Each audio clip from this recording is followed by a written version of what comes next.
You're listening to the Uplevel Your Online Business Show, where wealth is empowering, purpose is crucial, and high vibes are non-negotiable. And now, here's your host, certified business coach and practical woo strategist, Sarah J. Loureiro.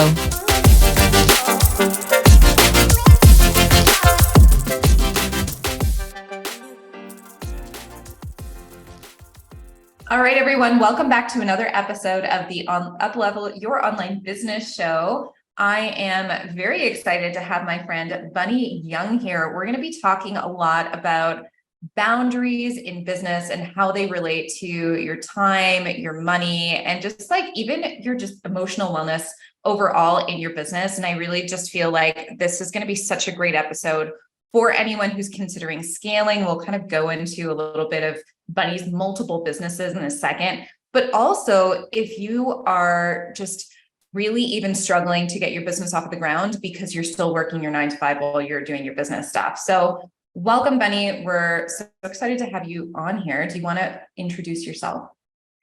Yeah, I mean, I feel like you did a great job with that. But yeah, I am the Bunny Young now.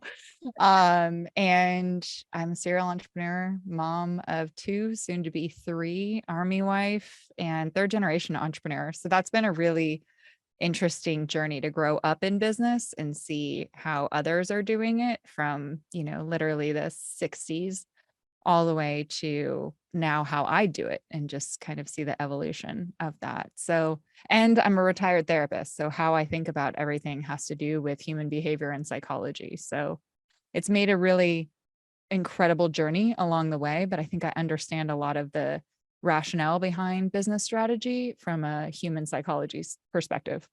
Yes. And I feel like that's kind of how I connect with you the most. It's just like, okay, you have all of these businesses under your belt and you have all of these incredible experiences. But first and foremost, I feel like the therapist in you really comes out, not just the therapist, but I feel like your ability to connect with people and hold space for people. I find is really incredible. And I mean, like, that's how we got connected. We obviously, I don't know if I said this in the intro, but we connected through a mastermind. And we got to talking, and then we were just like, okay, yeah, you need to come on the podcast. We need to talk about all of these things as well. Cause I feel like that ability to just kind of really see people for the human beings in business, not necessarily just the strategies. What I feel like is a really big gift of yours. Yeah. I mean, since we met, we've really just had some really incredible conversations from like how we can make our businesses work for us instead of the other way around. And because you're just massively scaling and growing and doing all these incredible things, it's been really great to connect with somebody and have those conversations. I can only imagine what you're bringing to your clients. And so I can't wait to kind of share with your audience a little bit of behind the scenes of what we've been talking about as I'm walking down the street and sending voice notes back and forth. That's what you guys get as the audience. Lucky you. Yeah, I know. It's like the solidification of all of the crazy things that, us crazy entrepreneurs or crazy higher level entrepreneurs talk about on a daily basis. Exactly. So why don't you start off by giving us a bit of a background of how you got into this? Did you even want to become an entrepreneur? And what are the companies that you currently own? Yeah. So the one thing I was bound and determined to not grow up to be was an entrepreneur. And I think that's because growing up with business, like if I got sick at school, I remember in elementary school, like my mom still ran the office out of our house. Like we had a loft in our house that she still ran the company out of. And she was really good with boundaries. And I know we'll get into that later, but she was really good at keeping work separate as far as the desk and as far as the phone calls, but it was still there. It was still in my house. And so if I got sick in elementary school and I was coming home, it wasn't like I was coming home to my mom. I was coming home to the office. And so even in middle school, my parents are amazing. And my mom invested in an office. Like she moved to a warehouse and moved the entire company to a warehouse just to give me some more space. I was an only child. And I remember not wanting to call in sick or not wanting to have the nurse tell her I was sick because I knew I was going to get driven down to the office and like lay on a couch. And it may sound awful for me to share that now, but like it really wasn't. My mom never missed a practice. I played 3 sports. She never missed like a modeling gig that I needed her to be at. She was there every single time that I needed her, while running a really successful company. And my dad was there as well. I think it was just that immature mindset before my prefrontal cortex, developed of like, well, other parents get weeks off and days off. And my parents took so much time off with me. It didn't look traditional. And there wasn't a whole lot of entrepreneurship being glorified and celebrated back then. And so instead of, I don't know if you remember, but like in school where they were like, career day or bring your kid to work day. I'm like, oh, I do that all the time. Like, don't bring me to work. No, like, yeah. And then my grandfather owns a trucking company. And so going to his work was like crashing forklifts, like playing in the back of like big rigs. And my grandfather had clients like Procter and Gamble and Disney. And so that was really cool. But I also saw the responsibility of having drivers and an office staff and team members that relied on you. And if you had a bad week, like you were personally paying their paychecks. So I went and got a degree. And it was funny because while I was getting a degree, I started a swimming and lifeguarding company. I went to school in Tucson, Arizona. And so you can teach swimming and lifeguarding 12 months out of the year. And I was really good at swimming. And obviously growing up in Southern California, swam in the ocean. So pool was no big deal for me. And school got in the way of me being able to make some more money in my swimming and lifeguarding company. So I started to hire part-time people. And I ended up having a team of like 72 people. It was insane. And my mom's like, this is a company. And I'm like, no, it's a side hustle. It's just a side hustle. And what I realized as I got older was that business came really natural to me.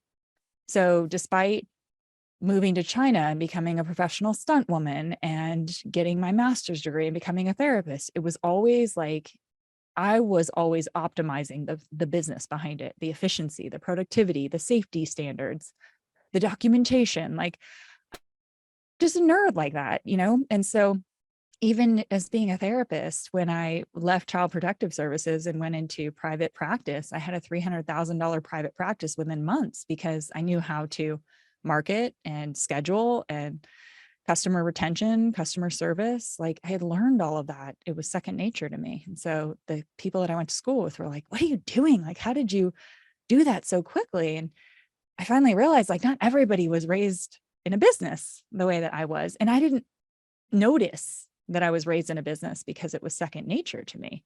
So I thought I was going to go get a job, but like my DNA just kept coming through and coming through and coming through. And so when I got burnt out on being a therapist, through a series of events, my supervisor ended up asking me if I could go and help with an equine therapy program and developing an equine therapy program, which was definitely in my wheelhouse. It was developing programs and optimizing them.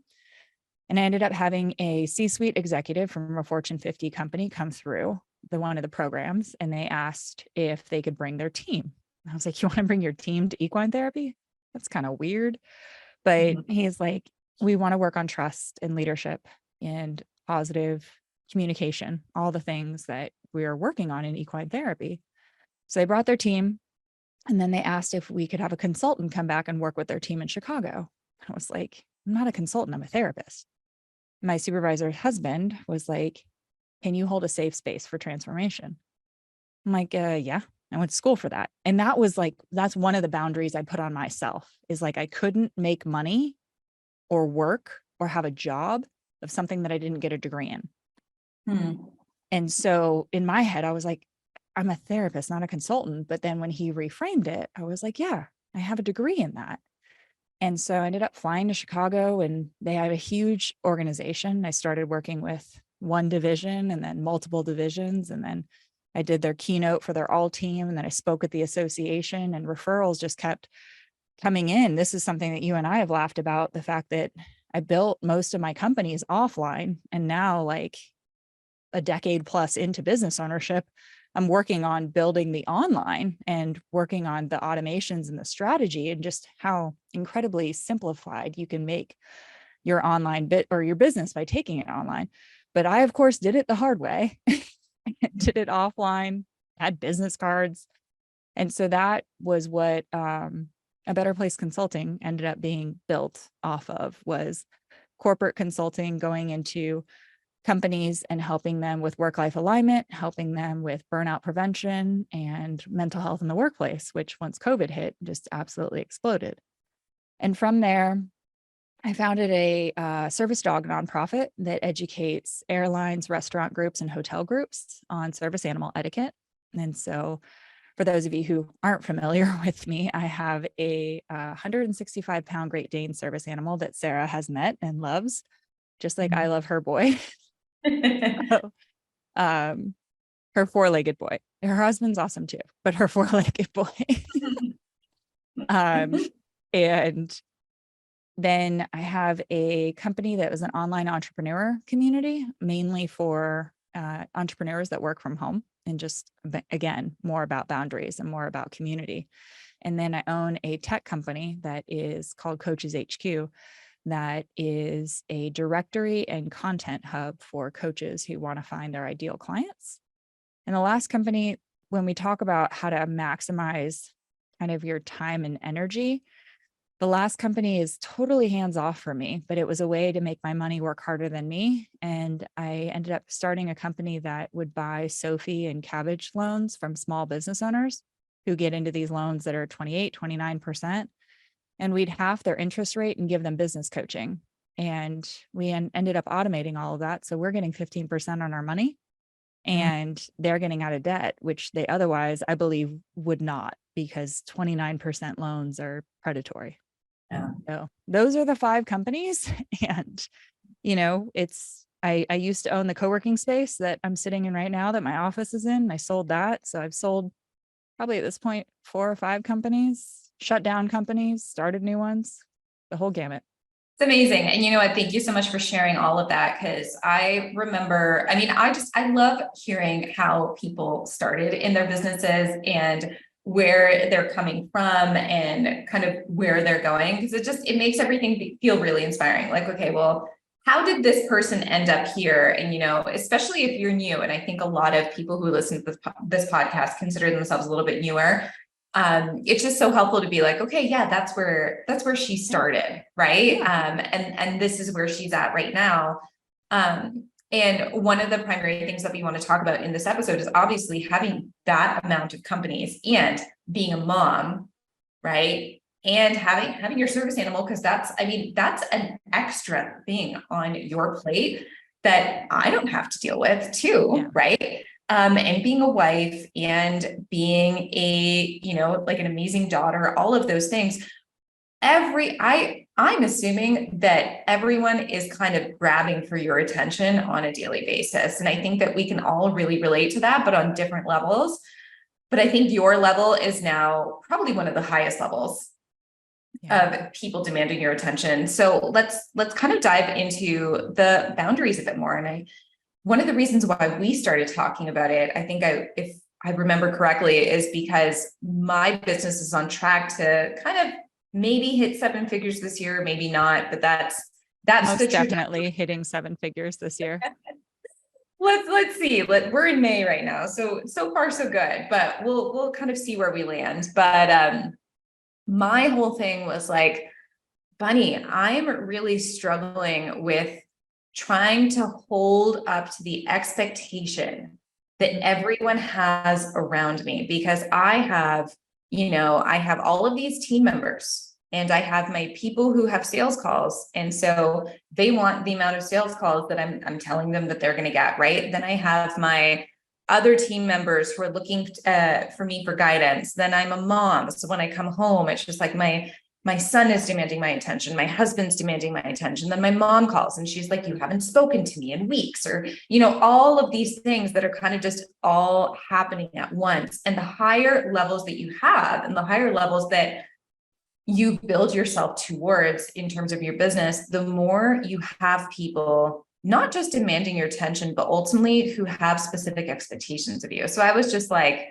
how do I manage all of that? And your response was just so good. And so that's what I feel like I want you to kind of repeat here, especially for anyone maybe you're not in a 7-figure business, but maybe you're just like, I'm building my business alongside my 9 to 5 and I have a few kids at home. And it's just like, there's so many expectations on me on a daily basis. How do I manage all of this? Yeah, that's a really great question. And I guess I'll start with business. Building a 7 or multiple 7 or 8-figure company is not like building your first 6 figures. And I know that you know this, but for those of you listening, oftentimes what we try to do when we're starting our business is to trade time for money. And that only works for so long. And so as you start to scale your company, I'd imagine like a quadrant that's automate, delegate, outsource, and eliminate. And so when I look at my quadrant, I'll try to draw it for you guys like in your mind. So the top left of my quadrant is important and urgent. And that's the stuff that I do.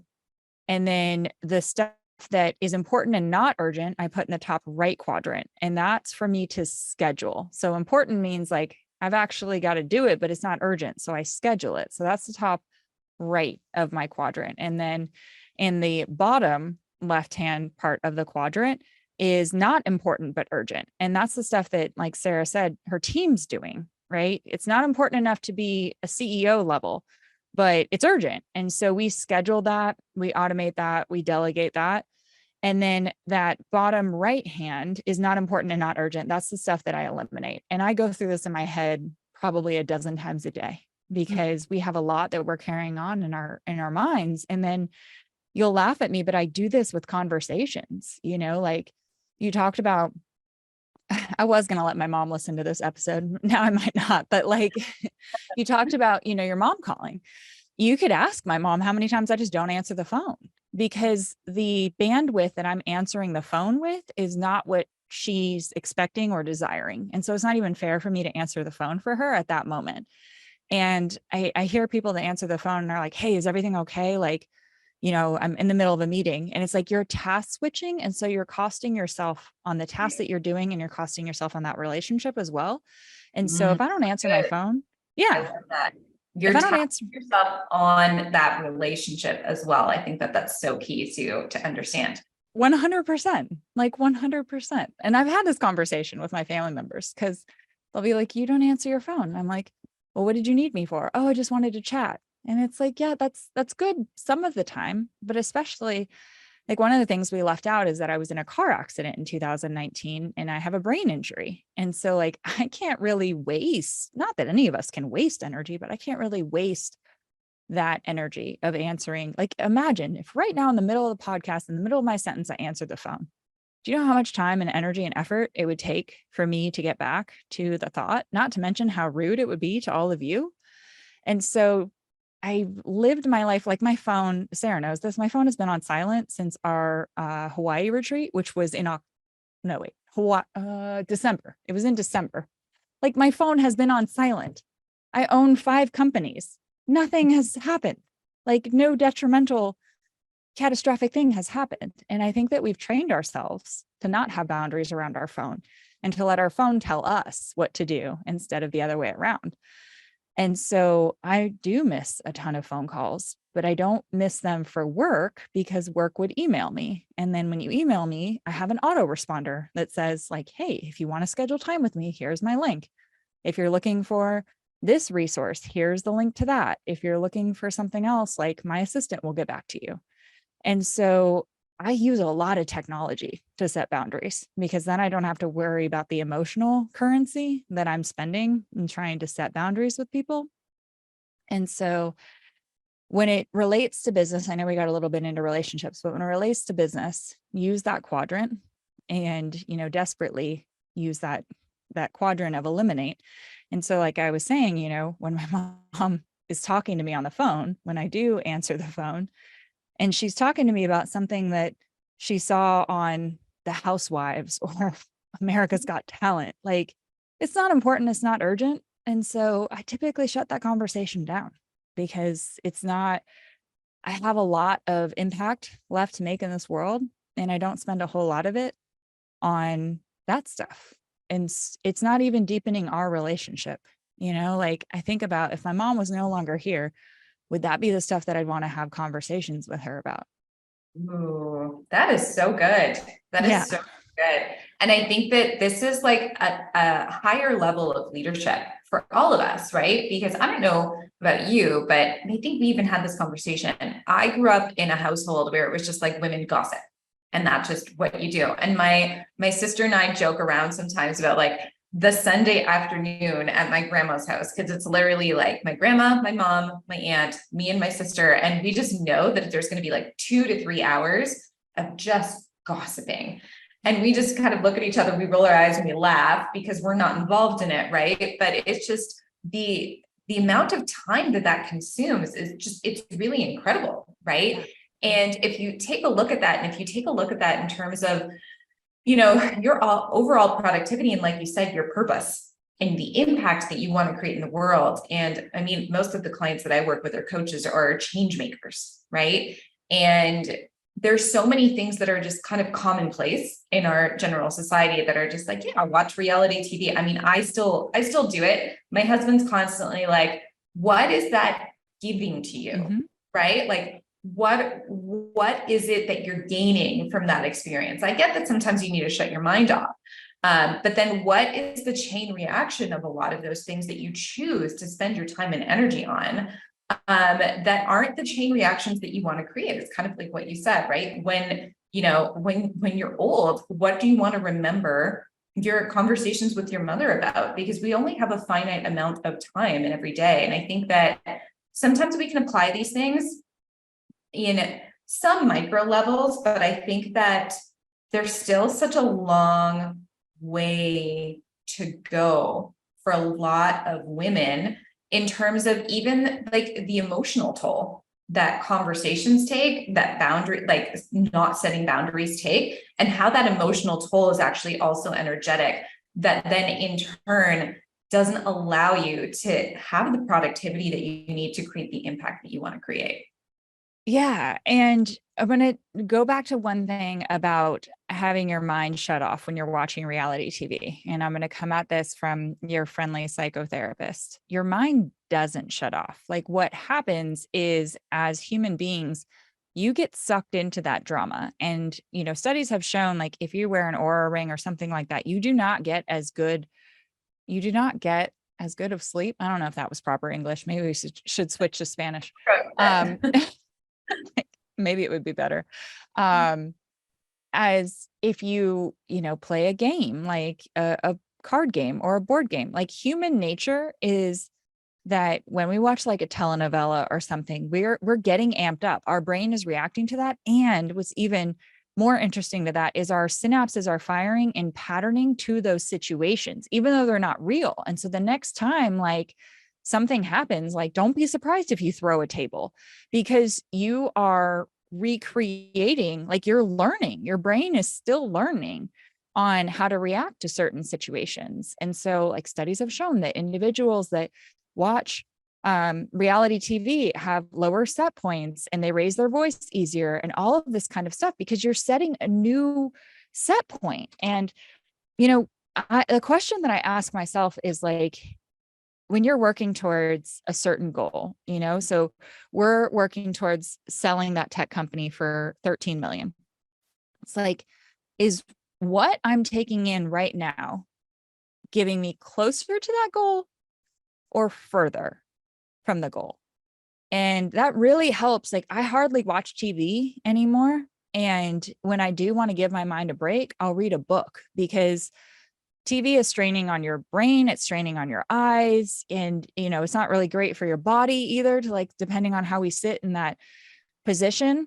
And I've noticed that when people are watching TV and they're like, I want to shut my mind off, and then their family is trying to get their attention, they're oftentimes like shorter with them, because they just want to pay attention to this thing that's distracting them, but they're not really taking time to recover. Like, it's kind of like you've expended yourself at the gym, and then you just sit there treading water being like, I just want to give my body a break. You're not actually giving your body a break. You're just not actively doing the thing that's building strength anymore. And so I've seen with my oldest, she would watch TV all day long. And so I've seen how we call it like her turning into a zombie. because she's not responsive to us. And then she gets agitated when we turn it off. And that's the emotional set point. Like, thank goodness she's almost 12, so I can actually see it, but it happens for adults. We're just better at hiding it. And I'm not saying like, don't listen to this and be like, oh, well, Bunny said I could never watch TV again. It's just the reason that we have so much reality TV is that it's addictive to certain parts of our brain because it's close enough to reality for us to think that that's like how or possible, etc. But it's not challenging us. And so it's bringing us back into this kind of set point of comfort, but it's not comfortable. It's like a set point of what we're used to. Yeah. And you know what? This is exactly what I wanted to comment on. I think what's so interesting is that, let's say, for example, my mom's generation or my grandma's generation was all about gossip. And now I think that we've kind of limited that. But reality TV is just another form of gossip. So it's almost just like reinstating those exact same generational patterns of needing to have something like that in your life. And when I think about that, especially in terms of, everything that you were just talking about with the emotional toll, with the like being a little bit more snappy than you normally would be, I just find it so interesting that I talk about this a lot, especially with my husband, especially with Jorge, about how like general society has like a certain set point, right? Of like what we deem appropriate and what we deem people are going to do that's just totally normal. And so for broader society, it is totally normal for people to fixate on specific things. It's totally normal to, watch these reality TV shows or engage in specific things. Like, let's say, for example, do your binge eating or your binge drinking on a Saturday, and then, feel hungover on a Sunday. But when we're truly stepping into higher levels of impact, we need to challenge all of those societal norms and one by one. Yeah. I mean, I've been in rooms. I'm currently in a mastermind with other, 8 and 9 figure moms. We don't gossip. It's really interesting. So, and being in business for as long as I have and being surrounded by business, those that are at those high levels, they're not worried about anybody else. Like, they're worried about what they need to do to optimize to the next level. They don't have time for all of that. And it's just been a really interesting observation to be like, I don't know about you. I do know about you, but like, for sometimes when there's women that want to gossip with me, I'm like, I don't know about you, but like, I've got that's below my pay grade, like, I don't know. And I made the mistake. I don't think we would have this problem, but I made the mistake of like going to like a pedicure party with like a local women's entrepreneur club or whatever. And I was like there for the relaxation, and they just wanted to get into all of the stuff. And the only thing that I could think about is that it was making, in some way, they were trying to make themselves feel better by being like, look at how messed up this person is. And so I should feel better about my life. Like, but look, that person is doing something to get your attention, and attention is a really expensive currency in today's day and age. And so who's actually ahead of the game? You're the one who's sitting here during your self-care pedicure time talking about them. And I'm sure they're not sitting there talking about you. Absolutely. Oh, I love this. I feel like this is so good. And I think that there are so many people who really do need to hear it, because what I've realized too is that like every higher level version of myself requires more emotional maturity. Yeah. And I just need to step into higher and higher levels of emotional maturity. And I even remember when we met each other in person, we were talking about, like a specific event that was going on. And I even told you, I was like, Bunny, your level of emotional maturity with this is just, it's like thumbs up. I don't know how many people would have reacted in such a mature, level-headed way as you did. And that's when I was just like, you have something. And I feel like it's probably been something that you've gained over time from, really needing to prioritize your time, which is why I think this episode is so amazing. So if someone who is listening right now is kind of being like, yep, I'm the one who watches the reality TV, or like, oh, damn it, I'm also the one who like is going out drinking on a Saturday just because that's the thing that I've always been told is the normal thing to do, or, like insert whatever normal thing it is. What would you say are like the first steps for that individual to like really move into that CEO mindset or that impact driven mindset? Because one thing that I talk about a lot with my clients is this whole like, okay, well, what impact do you want to create? And they know the impact they want to create. They all know that they're meant for more and meant for more and meant for more. But I think that where a lot of people feel stuck is then they don't understand how their day-to-day and their day-to-day energetic drip is really impacting that overall goal. Yeah. And I mean, life is one in a series of moments, right? It's not in an overnight one hit wonder success. Like even in those stories, it's the practice. It's what you can do today. If you are watching like the reality TV shows and you are drinking on Saturday and being hungover on Sunday, I want you to know, like, there's absolutely no judgment from either of us, right? Yeah, like, for sure. We've been there too. Yeah. I'm the person who's still watching the reality TV, right? Yeah. And, and also like, I will confess that occasionally I watch FBI International, but it hits like on two levels for me. One is it's psychologically stimulating for me because oftentimes I solve it before the episode's over, which is why my husband will never watch crime TV with me. And then the other thing, and Sarah and I share this, is I love traveling. And so the fact that it's like all over Europe, like I love seeing those different crime scenes. Yeah, I'm a nerd, but it's very minimal. I make sure that I'm not developing a habit over it. It's kind of like sugar, it's a treat every once in a while. So most of the time you can find me just reading, and I set up that habit. Another thing I want to share with you guys is that normal is a setting on a washing machine. And so that's a word that we use to make ourselves feel better about what we're doing or what we're not doing. You get to establish your normal. And most of the time, if you look at people that are getting the results that you desire and you can start hanging around them, then that normal becomes your normal instead of the normal that you might currently be aligning with. If you have a 9-to-5 and you want to get out of your 9-to-5, surround yourself with people who have gotten out of the 9-to-5. And then you can see what their normal now looks like and start to establish it in that way.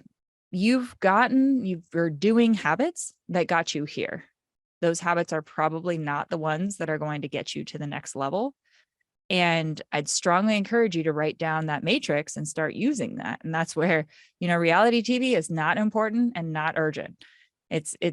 They're literally, you're paying them money with your attention for sitting there. And when you want to get to your first 6, 7, 8 figures, those kinds of habits and activities are the ones that you get to choose and opt out of. I'm a huge fan of an email autoresponder. I think that even if you don't have a bunch of links to send it to, it's nice to remind people that email is not a text message.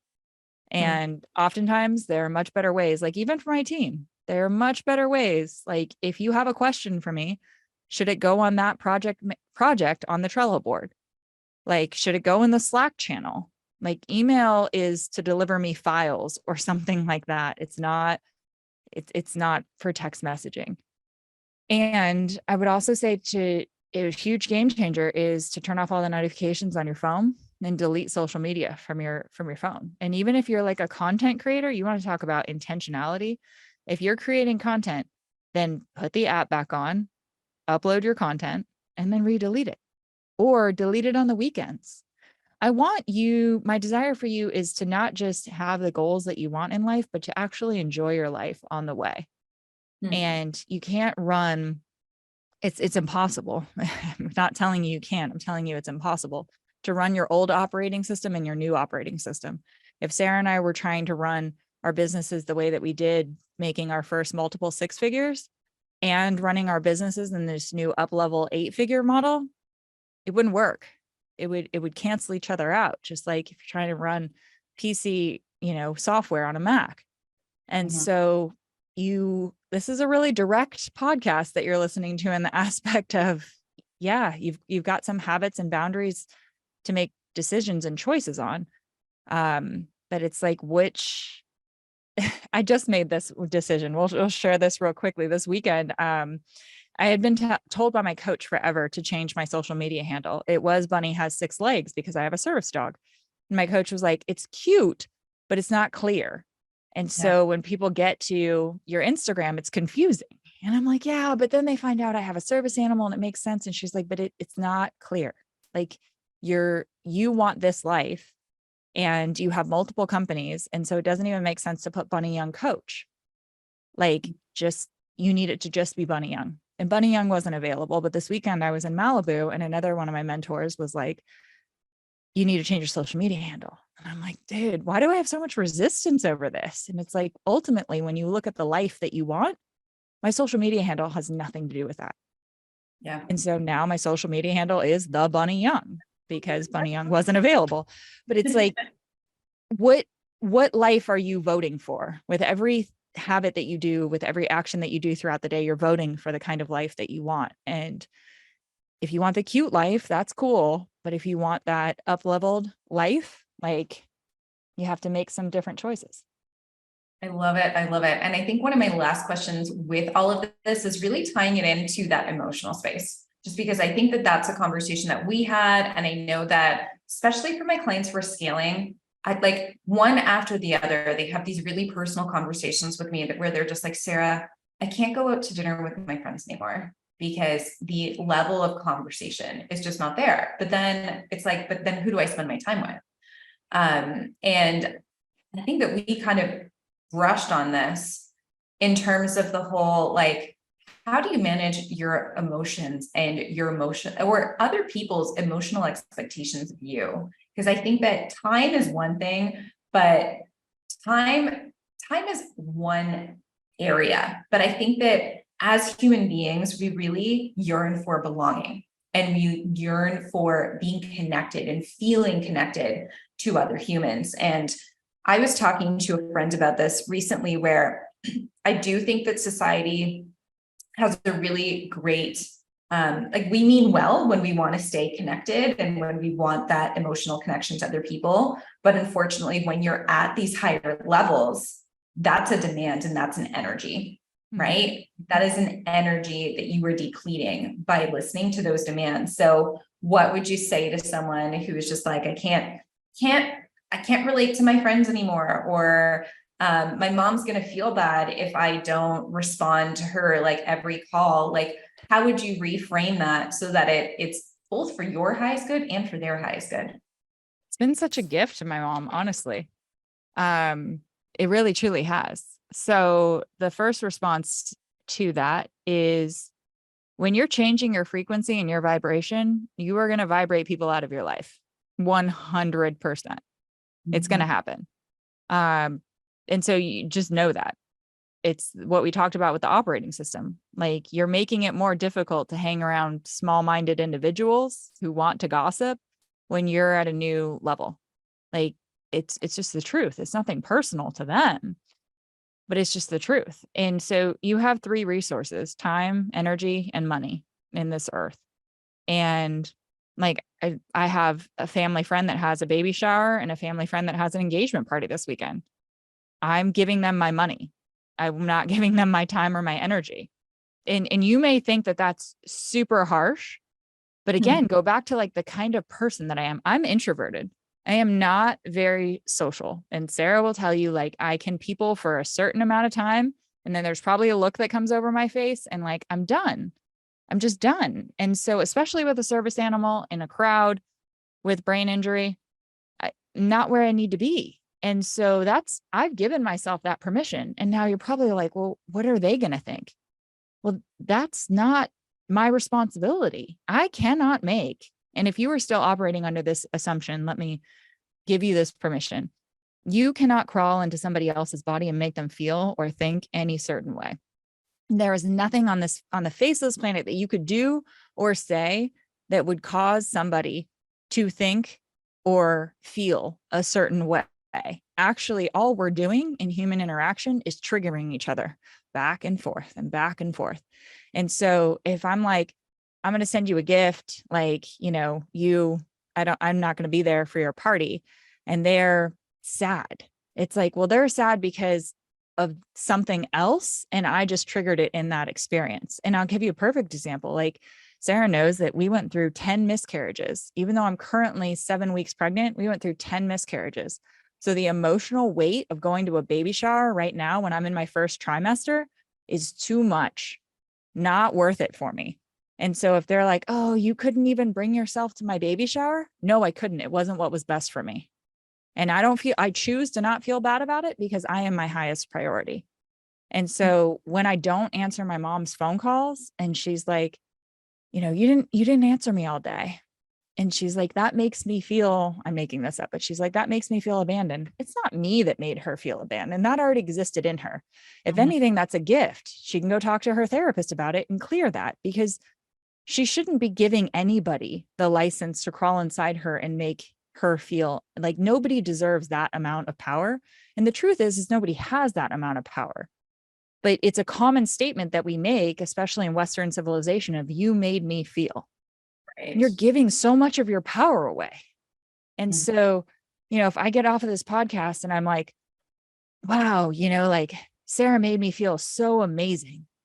And it's like, that's a combined energetics of our relationship. That says a lot about our relationship. Like I'm ultimately not going to give you the full win, and I'm not going to give myself the full win. And like the same thing happens where I'll walk away from this being like, I want more of this. And then I'll go back to voice noting with you. And then we'll do the podcast on my podcast. And it's like, I vote for more of that. And I don't necessarily keep up the stories, but I know the vibration of a baby shower. Maybe I don't know the vibration of this particular one.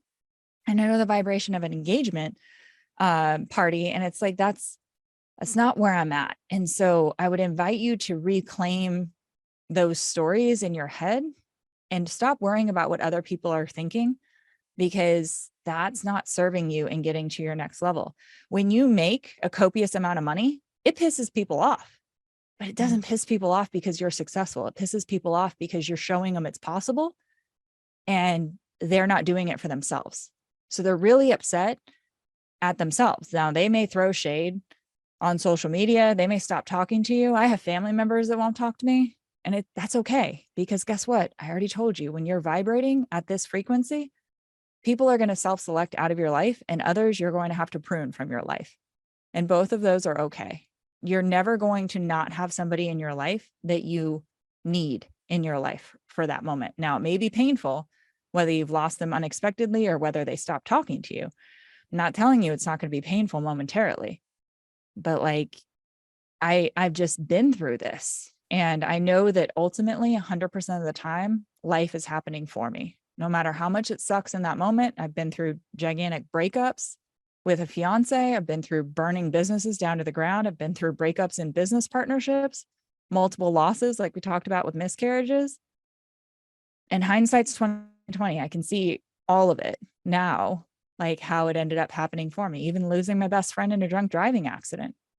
Like, it's crazy that I can now say my life is ultimately better because of that incident, but I have perspective now.